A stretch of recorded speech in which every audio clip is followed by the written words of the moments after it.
Hello friends, டெய்லியும் நம்ம அன்றாட யூஸ் பண்ணுற கேஸ் ஸ்டவ் அடுப்பு பற்றி தான் இப்போ பார்க்க போகிறோம். கேஸ் ஸ்டவ் அடுப்பு பராமரிக்கும் மற்றும் பாதுகாக்க. கேஸ் அடுப்பின் டியூபானது அடுப்பின் பக்கவாட்டில் அமைக்கப்பட்டிருக்கும் வகையிலான கேஸ் அடுப்பை தேர்ந்தெடுங்கள். அப்போதுதான் டியூப் எப்போதும் கண் பார்வையில் இருக்கும். டியூபின் வழியாக கேஸ் லீக் ஆனாலோ டியூப் கட் ஆனாலோ உடனே அதை பார்த்து சரி செய்து விட முடியும்.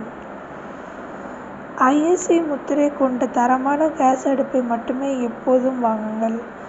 மலிவு விலையில் கிடைக்கிறது என்று ஏதோ ஒரு கேஸ் அடுப்பை வாங்கினால் அது மிக குறுகிய காலத்தில் ரிப்பேர் ஆகிவிடும். அது மட்டும் அல்லாமல் அது போன்ற கேஸ் அடுப்புகளுக்கு ஸ்பேர் பார்ட்ஸும் மார்க்கெட்டில் கிடைக்காது. ISI முத்திரை கொண்ட தரமான டியூபை அரசால் அங்கீகரிக்கப்பட்ட கேஸ் ஏஜென்சியிலிருந்து வாங்குவது சிறந்தது. தற்போது ஆரஞ்சு நிற டியூப் பழக்கத்தில் உள்ளது. கேஸ் அடுப்பின் மேல் பகுதியை அவ்வப்போது சுத்தமாக துணியை கொண்டு துடைத்திடுங்கள். எண்ணெய் பிசுக்கு அடுப்பில் சேருவது போல உணர்ந்தால் பாத்திரம் தேய்க்க பயன்படுத்தும் சோப் அல்லது லிக்விட் போன்றவற்றை லேசாக ஒரு ஈர துணியில் தொட்டு அடுப்பை துடைத்திடுங்கள்.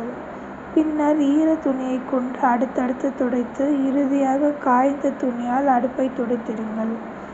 கேஸ் அடுப்பில் தண்ணீரை கொட்டி தெளித்து எல்லாம் துடைக்கக்கூடாது. பால், குழம்பு போன்றவற்றை பொங்கி வழிந்து அடுப்பின் பர்னரில் உள்ள துளைகளை அடைத்து கொள்ளும். அது போன்ற சமயங்களில் பர்னரை மட்டும் வெளியே எடுத்து ஒரு மெல்லிய கம்பியை வைத்து குத்தி பர்னர் துளைகளில் உள்ள அடைப்பை நீங்களாகவே எடுத்து விடலாம். அதேபோல் பர்னரை சோப்பு நீரில் கழுவி துடைத்தும் பயன்படுத்தலாம். கேஸ் சிலிண்டர் கொண்டு வரும் நபரிடம் சிலிண்டரை அப்படியே வைத்துவிட்டு போக சொல்லாமல், கேஸ் லீக் ஆகாமல் தடுக்க சிலிண்டரின் வாய்ப்பகுதியில் பொருத்தப்பட்டிருக்கும் ரப்பர் வாஷர் தேய்த்து போகாமல் இருக்கிறதா, சரியாக வேலை செய்கிறதா என்பதையும் பரிசோதிக்க சொல்லுங்கள். கிச்சனில் உள்ள ஜன்னல் கதவுகள் எப்போதும் திறந்தே இருக்க வேண்டும். அப்போதுதான் ஒருவேளை கேஸ் சிலிண்டரிலிருந்து கேஸ் லீக் ஆனால் அது உடனே வெளியே செல்லும்.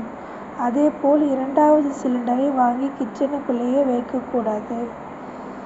இரவில் உறங்க செல்வதற்கு முன்பு மறக்காமல் சிலிண்டரில் உள்ள ரெகுலேட்டரை அணைத்து விடுங்கள். அதேபோல் வெளியில் செல்வதாக இருந்தால் கேஸ் அடுப்பு மற்றும் சிலிண்டரின் ரெகுலேட்டரை ஆகியவற்றை அணைத்து விட்டதை உறுதிப்படுத்திவிட்டு வீட்டை விட்டு வெளியேறுங்கள். பண்டிகை மற்றும் விழா காலங்களில் சிலர் கேஸ் அடுப்பை தரையில் வைத்து சமைப்பதுண்டு. அதுபோல் செய்வதை தவிர்த்திடுங்கள். ஏனென்றால் கேஸ் சிலிண்டரில் உள்ள வாயுவின் எடை எடையை விட அதிகம். எனவே தரையில் கேஸ் அடுப்பை வைத்து சமைக்கும்போது சிலிண்டரில் இருந்து ஒருவேளை கேஸ் லீக் ஆனால் அது முதலில் தரையில் தான் சென்று படியும். அப்படி தரையில் படியும் போது எளிதில் தீப்பிடிப்பதற்கான வாய்ப்புகள் மிக அதிகம் என்பதால் இச்செயலை தவிர்ப்பது உங்கள் பாதுகாப்புக்கு நல்லது. கேஸ் லைட்டரில் தண்ணீர் மற்றும் எண்ணெய் படாமல் பார்த்து கொள்ளுங்கள். அதேபோல் கேஸ் அடுப்பின் மேல் லைட்டரை வைக்கக்கூடாது. லைட்டரின் முனையில் அழுக்கு சேர்ந்தாலோ ஈரமாக இருந்தாலோ லைட்டர் சரியாக வேலை செய்யாது. எனவே லைட்டரை எப்போதும் சுத்தமாக வைத்துக் கொள்ளுங்கள். விலை மலிவாக கிடைக்கிறது என்று தரமற்ற லைட்டரை வாங்காமல் ISI முத்திரை கொண்ட தரமான லைட்டரை வாங்கி பயன்படுத்தினால் நன்றாக உழைக்கும். லைட்டரால் கேஸ் அடுப்பை பற்ற வைக்க நினைத்தால் முதலில் கையில் லைட்டரை தயாராக வைத்துக் கொள்ளுங்கள். பின்னர் கேஸ் அடுப்பின் குமிழை திறந்து உடனே லைட்டரை அதில் வைத்து பற்ற வையுங்கள். குமிழை திறந்து விட்டு பின்னர் லைட்டரை தேடக்கூடாது. இது பாதுகாப்பான செயல் அல்ல. பராமரிப்போம். நன்றி.